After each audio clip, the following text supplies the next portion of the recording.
لقد كان لكم في رسول الله أسوة حسنة كان يرجو الله لمن كان يرجو الله واليوم الآخر وذكر الله كثيرا نحمده ونصلي على رسوله الکریم اما بعد۔ صحیح البخاری کتاب الایمان باب نمبر 34 حدیث نمبر 46 باب الزکوٰۃ من الایمان، باب ہے کہ زکوٰۃ یہ بھی ایمان میں سے ہے۔ جن اعمال کا تعلق ایمان سے ہے وہ دو قسم کے ہوتے ہیں، ایک بدنی دوسرے مالی۔ بدنی سمراج جن کا تعلق بدن سے جسم کے ساتھ ہے، مالی سمراج جن کا مال دولت سے تعلق ہے۔ گزشتہ ابواب میں کئی ایک اعمال ایسے امام بخاری نے بیان کیے جن کا تعلق بدن کے ساتھ ہے، جسم کے ساتھ ہے، اور ثابت کیا کہ بدنی اور جسمانی اعمال ان کا بھی ایمان کے ساتھ تعلق ہے۔ اب مالی جو عبادات ہوتی ہیں، مالی اعمال ہوتے ہیں، ان کے بارے میں ثابت کرنا چاہتے ہیں کہ وہ بھی ایمان میں سے ہیں۔ اس کے لیے سورہ بینہ کی آیت نمبر 5 امام صاحب لائے ہیں۔ اعوذ باللہ من الشیطان الرجیم وما امروا الا لیعبدوا اللہ مخلصین لہ الدین حنفاء ویقیموا الصلاۃ ویؤتوا الزکاۃ وذلک الدین القیمہ۔ وما امروا الا لیعبدوا اللہ مخلصین لہ الدین، اور نہیں حکم دیا گیا لوگوں کو مگر اس بات کا کہ وہ اللہ کی عبادت کریں خالص کرتے ہوئے اس کے لیے دین کو۔ دین سے مراد پکار، دعا یا دین حنیف۔ حنفاء یک طرفہ ہو کر، تمام سے تعلق توڑ کر صرف ایک اللہ سے تعلق جوڑتے ہوئے۔ وَيُقِيمُوا الصَّلَاةَ وَيُؤْتُوا الزَّكَاةَ، اور یہ کیسے ثابت ہو کہ تمام سے تعلق توڑ کر ایک اللہ کے ہو کر رہ گئی ہے؟ یہ ثابت ہوگا جب نماز کی اقامت کریں گے اور زکوٰۃ ادا کریں گے۔ وَذَلِكَ دین القیمہ، اور یہ مضبوط اور ٹھوس دین ہے، پختہ اور مضبوط دین ہے جو کامیابی کا ضامن دین ہے۔ جس دین کو قیم اور مستقیم کہا گیا اس کے اندر صلاۃ اور زکوٰۃ کا تذکرہ ہے۔ صلاۃ اور زکوٰۃ، نماز اور زکوٰۃ والا جو دین ہے وہ قیم اور مضبوط ہے۔ ثابت ہوا کہ اعمال کا دین سے مرکزی اور مضبوط تعلق ہے، کیونکہ فرمایا کہ جو نماز کو ادا کرے گا، زکوٰۃ کو ادا کرے گا، وذالک الدین القیمہ، مضبوط دین یہی ہے۔ آگے استدلال کے لیے حدیث نمبر 46 امام بخاری لائی ہے۔ قال حدثنا اسماعیل قال حدثنی مالک بن انس عن عمہ ابی سہیل بن مالک عن ابیہ انہ سمع طلحۃ بن عبید اللہ یقول جاء رجل الی رسول اللہ صلی اللہ علیہ وسلم من اہل نجد ثائر الراس، ایک آدمی رسول اللہ صلی اللہ علیہ وسلم کے پاس آیا، من اہل نجد، جو اہل نجد میں سے تھا، ثائر الراس، ایسا آدمی جس کے سر کے بال اجڑے ہوئے تھے، بکھرے ہوئے تھے۔ امام ابن بطال نے اور باقی شارحین نے جزم سے یہ بات بیان کی ہے کہ یہ آنے والا زمام بن ثعلبہ تھا، جو سعد بن بکر کے قبیلے کی طرف سے ایک وفد کی شکل میں آپ کے پاس حاضر ہوا تھا۔ ثائر الراس اگر یہ رفع حالت میں پڑھا جائے تو یہ راجلون کی صفت ہوگی، آگے ثائر الراس پڑھا جائے تو یہ مفعول ہونے کی وجہ سے، یہ حال ہونے کی وجہ سے منصوب بھی ہو سکتا ہے۔ ایک آدمی رسول اللہ صلی اللہ علیہ وسلم کے پاس آیا اہل نجد میں سے، ثائر الراس، ایسا آدمی جس کے سر کے بال بکھرے ہوئے تھے۔ اس سے یہ ثابت ہوا کہ علم کے شوق میں اور علم کی دھن کے اندر وہ اتنا مشغول اور مصروف تھا کہ اس کو اپنے بناؤ سنگار، اپنے بالوں کو سمیٹنے، کنگھی وغیرہ کرنے کی بھی اس کی طرف بھی اس کو توجہ نہ تھی۔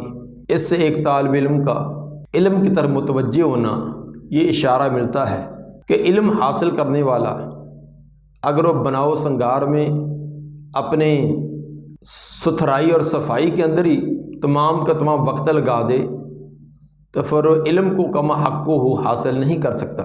صفائی کرنا، کنگھی وغیرہ کرنا، اچھی حالت بنانا، یہ کہ شرعی طور پر معنی نہیں ہے، لیکن 24 گھنٹے اسی کا ہو کر رہ جانا، جتنے بار اپنے کمرے میں جائیں اتنی بار کنگھی کریں، بلکہ شیشہ اور کنگھی جیب میں ہو، ہر 10 منٹ بعد سیٹنگ میں ہو، 24 گھنٹے یہی سوچ اور فکر ہو کہ میرے کپڑے استری ہوں، جوتا پالش ہو، ٹیپ ٹاپ ہو، طرح طرح کی کریمیں اور پاؤڈر رکھے ہوں، جب بھی باہر نکلنا تو بناؤ سنگار کر کے۔ تو ایسی سوچ اور فکر رکھنے والا وہ علم سے محروم رہتا ہے۔ باقی اسلام نے صاف لباس، صاف جسم رکھنا اور کنگھی وغیرہ کرنا بوقت ضرورت کی جا سکتی ہے، یعنی اس کے اندر حد سے بڑھ جانا یہ بات پسندیدہ نہیں ہے۔ یسمع دوی صوت ہی ولا یفقہ ما یقول، سنی جا رہی تھی اس کی آواز کی گنگناہٹ اور نہیں سمجھی جا رہی تھی جو وہ کہہ رہا تھا۔ آہستہ آہستہ کوئی باتیں آپ سے کر رہا تھا، سامعین ان کو اس کی بات سمجھ نہیں آ رہی تھی، البتہ اتنا محسوس ہو رہا تھا کہ وہ کوئی بات پوچھ رہا ہے، کوئی بات کہہ رہا ہے۔ یہ ایک ادب کا انداز تھا کہ نبی صلی اللہ علیہ وآلہ وسلم کی مجلس کے اندر آواز کو پست رکھنا، اپنی نظروں کو پست رکھنا اور اپنے اعضاء کے پر بھی انتہا درجے کی عاجزی اور انکساری کی کیفیت اختیار کرنا۔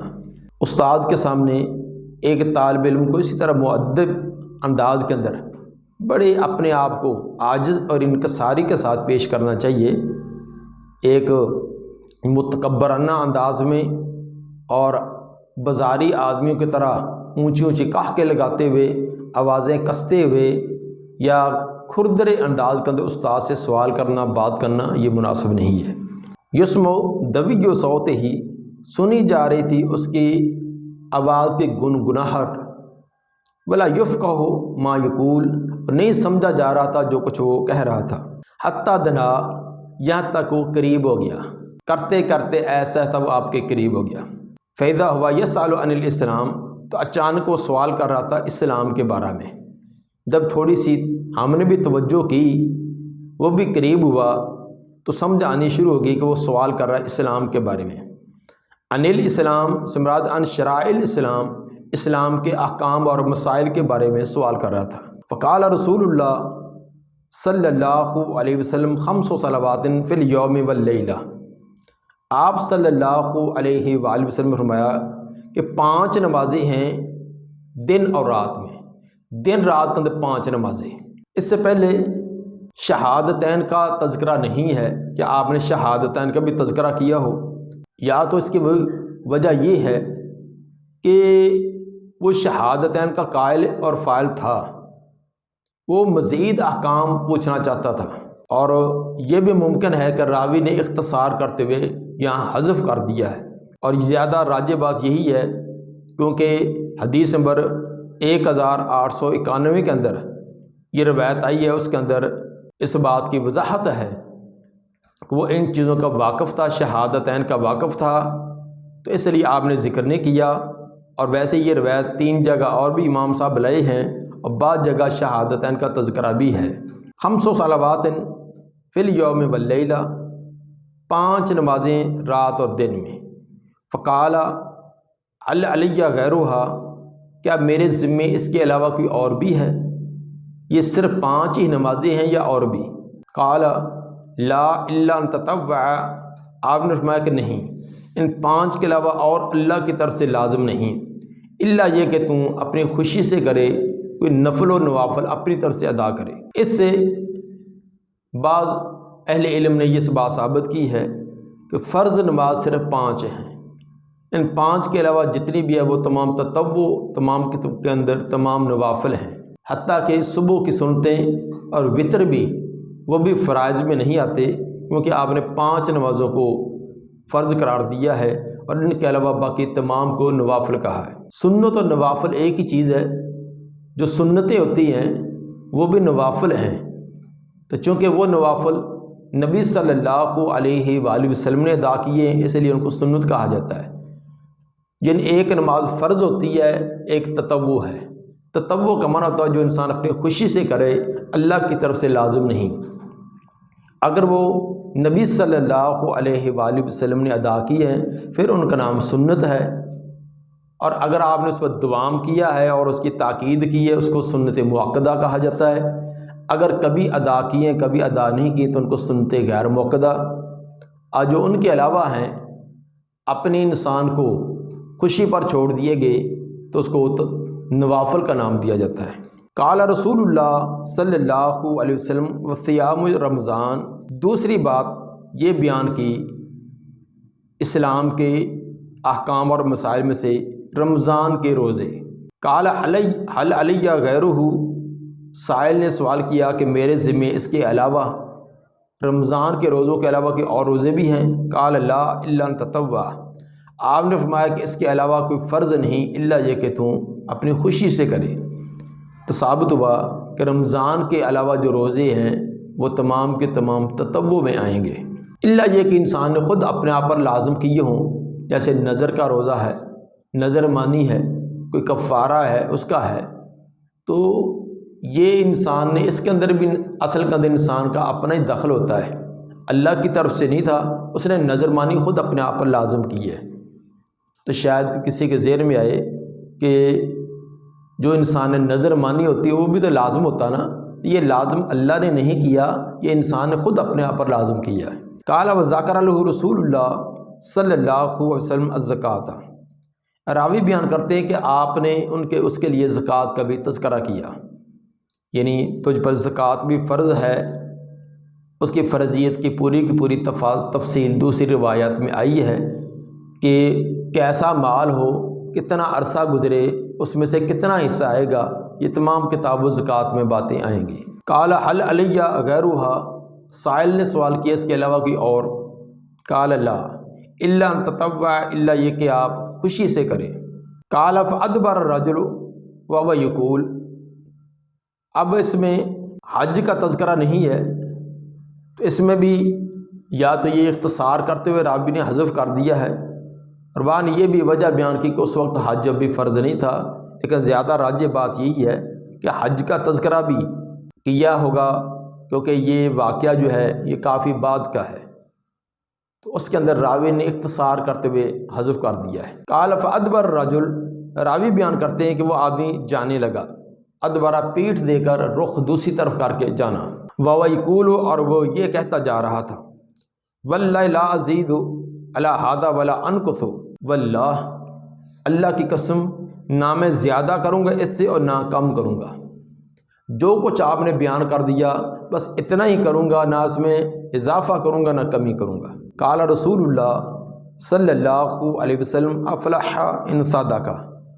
یہ کامیاب ہو گیا اگر اس نے سچ کر دکھلایا، جو کچھ اس نے کہا ہے اسی طرح کر دکھلایا، یعنی جو بتلایا اسی کے مطابق عمل کیا، اس کے اندر کمی بیشی نہ کی تو یہ کامیاب ہو گیا۔ گویا کہ اخروی کامیابی کے لیے ایسا اسلام مطلوب اور مقصود ہے جس کے اندر صوم و صلات اور زکوٰۃ جیسے اعمال کا بھی تذکرہ ہو۔ ثابت ہوا کہ ایمان میں اعمال یہ ضروری ہیں، اور تمام کے اعمال جو ہیں جن کا اس کے اندر تذکرہ کیا، نماز، روزہ، زکوٰۃ، یہ تمام کا ایک درجے کا نہیں ہوتا، جب اعمال ایمان میں شامل ہیں اور ان کا درجہ نہیں ایک نہیں بلکہ درجہ مختلف ہوتا ہے، ثابت ہوا کہ ایمان کے اندر بھی کمی بیشی ہوتی ہے، ہر ایک کا ایمان ایک جیسا نہیں ہوتا۔ باب نمبر 35، باب اتباع الجنائز من الایمان، باب ہے جنازے کے ساتھ جانا، یہ بھی ایمان میں سے ہے۔ مسلمان فوت ہو جائے اس کے جنازے کے ساتھ جانا یہ ایمان میں سے ہے۔ نماز جنازہ میں شرکت کو یہ ایمان میں سے کہا گیا ہے۔ اس سے بھی امام بخاری ان لوگوں کا رد کرنا چاہتے ہیں جو یہ کہتے ہیں کہ صرف اقرار ہی نجات کے لیے کافی ہے، یا بعض کہتے ہیں صرف تصدیق ہی نجات کے لیے کافی ہے، اور بعد نے کہہ دیا اقرار اور تصدیق یہ نجات کے لیے کافی ہے، اعمال کی کوئی ضرورت نہیں۔ امام بخاری رحمہ اللہ ثابت کرنا چاہتے ہیں کہ کسی مسلمان کے جنازے کے ساتھ شریک ہونا یہ بھی ایمانیات میں سے ہے۔ فرمایا کہ قال حدثنا احمد بن عبد اللہ بن علی المنجوفی قال حدثنا روح را کا فتح را پر زبر کے ساتھ یہ پڑھا جائے گا، مراد سے روح بن عبادہ القیسی ہیں۔ قال حدثنا عوف سے مراد عوف بن ابی جمیلہ ہیں، عوف بن ابی جمیلہ مراد ہیں۔ ان الحسن و محمد، وہ حسن اور محمد سے بیان کرتے ہیں۔ عوف اپنے دو شیخوں سے، دو استادوں سے بیان کرتے ہیں۔ حسن سے مراد حسن بصری اور محمد سے مراد محمد بن سیرین ہے۔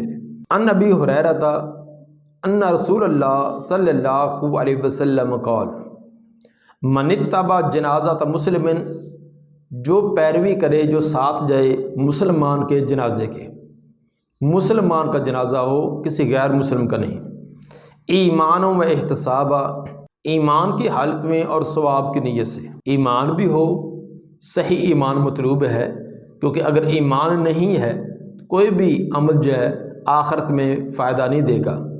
دنیاوی کچھ مفادات حاصل ہو سکتے ہیں، لیکن اخروی فوائد کے لیے، اخروی کامیابی کے لیے ایسے اعمال ضروری ہیں جن کا ایمان ہوگا۔ دوسری قید یہ لگائی کہ وہ احتساب ثواب کی نیت بھی ہو۔ اکثر جنازوں میں شرکت وہ منہ رکھنے کے لیے، لو و لحاظ رکھنے کے لیے کی جاتی ہے، اس کے اندر ثواب کی نیت بہت کم ہوتی ہے یا ہوتی ہی نہیں، صرف دکھلانے کے لیے۔ بعض تو ایسے بھی نظر آتے ہیں، اپنے دفتر سے اٹھے ہیں، کاروبار سے، دکان سے اٹھے ہیں، موٹر سائیکل کو کک لگائی ہے، بھاگے اسی طرح جنازے میں شرکت ہے، وضو بھی نہیں ہے، بغیر وضو کے۔ ظاہری شکل تو یہ نظر آ رہی ہوتی ہے، واللہ عالم۔ تو بعض تو ایسے ہیں جن بیچاروں کو جنازے کا پتہ ہی نہیں کہ کتنی تکبیریں ہوتی ہے، کیا کچھ پڑھنا ہوتا ہے، ہر ایک دائیں بائیں کی طرف چوری نظروں سے دیکھ رہا تھا کہ وہ کیسے کرتا ہے، جیسے اس نے کہہ دیا کر دیا، اس طرح کر دیا۔ ہاں البتہ ایک چیز کا بڑا اہتمام ہوتا ہے کہ جنازے کے بعد جو فوت ہونے کے لواحقین ہیں، عزیز و قارب ہیں، ان کو اللہ کا حکم آگے بڑھ کر کرنا، تاکہ اس کو نظر آ جائے کہ میں بھی آیا ہوں، یہ ایک ادا کرنا لازمی ہے۔ جنازے کے اندر شرکت ہو گئی ہے، نہیں ہوگی، اور بعض کو ایسا دیکھا بھی گیا ہے کہ رہ گئی ہیں تو ایسا تاثر دیتے ہیں کہ جیسے میں جنازے میں شریک تھا، اور فوت ہونے والے کے لواحقین کو آگے بڑھ کر چہرہ دکھلائیں گے اور بڑے افسوس کا اظہار کریں گے کہ جیسے اس کو بڑا غم ہے، حالانکہ جنازے میں وہ شریک بھی نہیں ہے۔ یہ تمام کے تمام دنیاوی مقاصد، تو ایسے آدمی کو اخروی طور پر فائدہ نہیں ہوگا۔ اس لیے قید لگائی من اتبع جنازۃ مسلم ایمانا و احتسابا، جو مسلمان کے جنازے میں شریک ہو، ایمان اور احتساب ہو، دونوں چیزیں، وکانا معہ حتی یصلی علیہا، اور رہے اس جنازے کے ساتھ یہاں تک اس پر نماز پڑھی جائے، اور یفرغ من دفنہا، اور اس کے دفن سے فارغ ہوا جائے، دفن سے فارغ ہونے تک جنازہ بھی ادا کرے اور ساتھ دفن ہونے تک شریک رہے۔ فإنہ یرجو من الاجر بقیراتین، بے شک وہ لوٹتا ہے اجر و ثواب کے 2 قیرات لے کر، 2 قیرات اجر و ثواب کے ساتھ وہ واپس پلٹتا ہے۔ کل قیرات مثل احد، اور ہر قیرات احد پہاڑ کی مثل۔ احد پہاڑ کتنی وسعت میں ہے، کتنی لمبائی چڑھائی اور اونچائی میں ہے، اور کتنا اس کا وزن ہوگا، تو جو دفن تک رہے تو اس کو 2 قیرات ثواب۔ ومن صلی علیہا، اور جو صرف نماز پڑھے اس پر، ثم راجع، پھر واپس آ جائے، قبل ان تدفن، دفن کرنے سے پہلے، فإنہ یرجو بقیرات، تو وہ لوٹتا 1 قیرات لے کر۔ جو دفن تک شریک رہے اس کو 2 قیرات، اور ہر ایک قیرات احد پہاڑ کی مثل، اور جو صرف جنازہ پڑھ کر آ جائے وہ 1 قیرات۔ تو ثابت ہوا کہ کسی کو 2 قیرات ملتے ہیں، کسی کو 1 قیرات۔ اب صاف ظاہر ہے 2 قیرات والا اس کا درجہ بہت زیادہ ہوگا بنسبت 1 قیرات والے کی، تو دونوں کا درجہ ایک نہیں ہوگا۔ ثابت سے یہ کیا کہ جنازے میں شرکت یہ ایمان میں سے ہے، اور جیسی اس کی شرکت ہوگی اسی طرح کا وہ درجہ پا لے گا۔ تابعہ عثمان بن مؤذن، تابعہ ضمیر یہ روح کی طرف جائے گی کہ جس طرح روح نے عوف بن ابی جمیلہ سے یہ روایت بیان کی ہے، اسی طرح عثمان المؤذن نے بھی یہ روایت بیان کی ہے۔ اس کے اندر لفظ یہ ہیں کہ قال حدثنا عوف عن محمد عن ابی ہریرہ، عوف اس کے اندر صرف محمد یعنی محمد بن سیرین سے بیان کرتے ہیں، اس کے اندر اس سند کے اندر حسن بصری کا تذکرہ نہیں ہے۔ عن ابی ہریرہ عن النبی صلی اللہ علیہ وسلم نحوہ، وہ روایت بھی اسی طرح ہے۔ نحوہ یا مثلہ یہ دو لفظ استعمال کیے جاتے ہیں۔ مثل کا لفظ اس وقت ہوتا ہے جب لفظ اور معنی بھی ایک جیسا ہو، جب نحوہ ہو تو اس وقت مطلب یہ ہوتا ہے کہ لفظوں میں قدر فرق ہے، معنی مفہوم ایک ہے۔ یہ محدثین کا اسلوب ہے کہ نحوہ کا لفظ اس وقت استعمال کرتے ہیں جب معنی اسی طرح ہے، البتہ لفظوں کے اندر کوئی کمی بیشی ہے۔ دعا ہے کہ اللہ تعالیٰ نبی صلی اللہ علیہ وسلم کے فرامین کو سمجھ کر اس کے مطابق عمل کرنے کی توفیق عطا فرمائے۔